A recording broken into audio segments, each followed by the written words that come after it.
Hi, my name is Rebecca Field from Caslon Publishing. I'm really happy to be here with you today and introduce the second edition of Differentiating Instruction and Assessment for English Language Learners, a guide for K-12 teachers by Shelley Fairbairn and Stephanie Jones-Vo. Now the second edition, there's some updates to the second edition which you can see on the website, but what I want to show you today is a choice that educators have to make. You can either buy the second edition with the poster. This is the poster. It's much like the one to the first edition.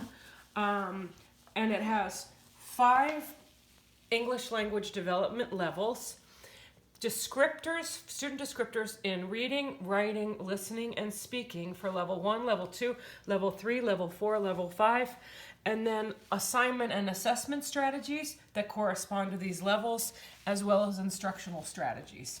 And the book shows you how you can use the student descriptors to select instructional strategies and assessment strategies. Now for the second edition, we've made something new, which I'm pretty excited about. It's called the Differentiator. It comes as a different package. There's 2 ISBNs on the website, and you can open this, the Differentiator. Now I'm going to try to do this upside down, but I'm not exactly sure. What you can see is that on this, the inside cover, it says how to use this book. And what I'm going to do is introduce you to the first student.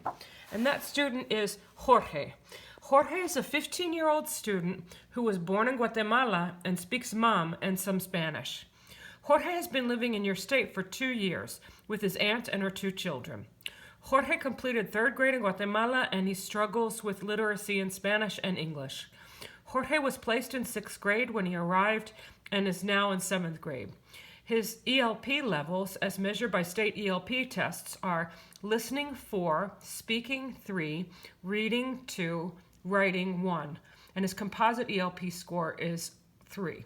Now the first thing that I want to mention to you is notice that Jorge, like so many of the English language learners we have, has higher levels in listening and speaking than reading and writing. And it's really important that teachers pay attention to this. So let's see about this.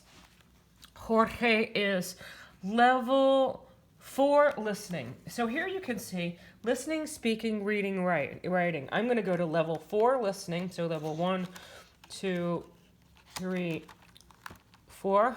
Jorge's level 4 speaking, level 4 listening, level 3 speaking, 1, 2, level 3 speaking, level 2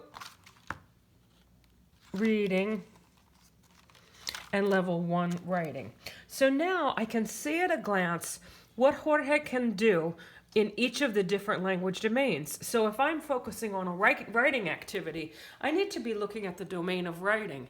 And we know that Jorge is considerably lower writing level 1 than he is in listening. So we need to use his stronger skills to be able to scaffold his lower skills so that he can begin to continue along writing. It's as simple as this. You can just look at a glance at what a student can do in all of their domains to make decisions about instruction and assessment. You can also write over here, my student on level 4, just getting any kind of dry erase thing, and I can put down here, Jorge. And then when I have another student going through and I have their profiles, I'll be able to see which other students are level 4. I'll know how to group alike students. I'll know how to group heterogeneous groups, whatever way that I want to do it. So we hope that we've, well, let me just tell you one more thing. One thing that's really funny is I've shown this differentiator to like 3 people so far. And when I get to the first 2 things, they'll grab it out of my hand and say, I get it, that's perfect.